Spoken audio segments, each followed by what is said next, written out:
வடலூர் வள்ளலார் சர்வதேச மையம் அமைப்பது தொடர்பாக தமிழ்நாடு அரசு தற்போது உறுதிமொழியொன்றை அளித்திருக்கிறது. அரசின் திட்டம் வள்ளலாரின் தத்துவங்களுக்கு தொடர்புடையதாக இருப்பதாகவும் வள்ளலார் சர்வதேச மையம் அமைக்க எதிர்ப்பு ஆதரவு தெரிவித்து தாக்கல் செய்த வழக்கு ஜூன் 24ஆம் தேதிக்கு தள்ளி வைக்கப்பட்டு இருப்பதாகவும் தற்போது விவரம் வெளியாகி இருக்கிறது. அனைத்து அனுமதிகளையும் பெற்ற பிறகே வடலூர் வள்ளலார் மையம் அமைக்கப்படும் என்று தமிழ்நாடு அரசு தற்போது தெரிவித்திருக்கிறது. கூடுதல் விவரங்களுடன் செய்தியாளர் ரமேஷ்குமார் இணைகிறார், அவரிடம் கேட்கலாம்.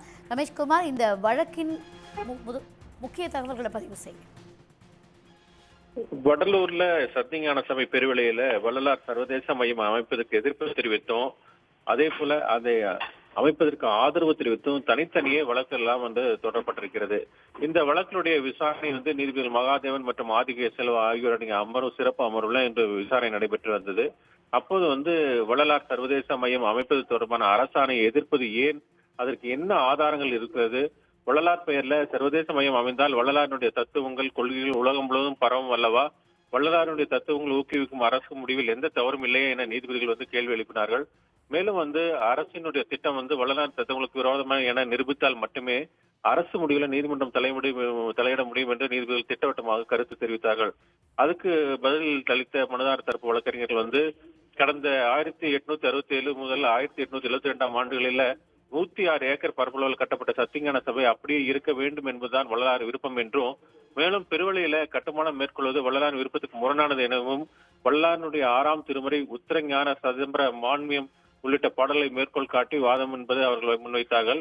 மேலும் பெருவழியில புராதன சின்னங்கள் இருப்பதனால தொல்லியல் துறை அறிக்கையில தெரிவிப்பதனால அதில் கட்டுமான பணிகள் மேற்கொள்ளக்கூடாது என்று அவர்கள் ஆஜராகி வாதிட்டார்கள்.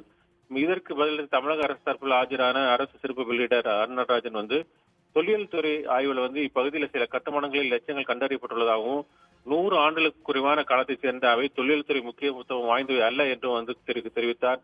அப்போது குறுக்கிட்ட நீதிபதிகள் அந்த சத்தியஞான சபையில் கட்டப்பட்டுள்ள இந்த கட்டிடங்களை பராமரிப்பதில் ஏன் இவ்வளவு மெத்தனமாக உள்ளீர்கள், பெரிய ஞானியை பராமரிக்காதது ஏன் என்றும், எப்படி ஆக்கிரமிப்பு அனுமதிக்கப்பட்டது என்றும், அங்குள்ள ஆக்கிரமிப்புகளை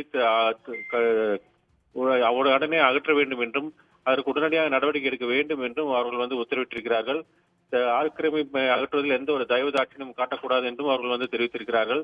சர்வதேச மையம் கட்ட திட்ட அனுமதி பெறப்பட்டதா என நீதிபதிகள் கேள்வி எழுப்பிய போது அனைத்து அனுமதிகளும் பெற்ற பிறகு வள்ளலார் சர்வதேச மையம் கட்டுமான பணிகள் துவக்கப்படும் என்றும், அந்த ஆக்கிரமிப்புகள் அகற்ற உரிய நடவடிக்கை எடுக்கப்படும் என்றும் இந்து அறநிலையத்துறை மற்றும் அரசு தரப்பில் பதிலளிக்கப்பட்டது. சத்தியஞான சபைக்கு அறங்காலம் நியமிப்பு குறித்து விளக்கம் அளிக்க அரசு தரப்பில் கால அவகாசம் கேட்கப்படுவதை எடுத்துதான் இந்த வழக்கினுடைய விசாரணை ஜூன் 24ஆம் தேதிக்கு நீதிபதிகள் ஒத்திவைத்திருக்கிறார்கள்.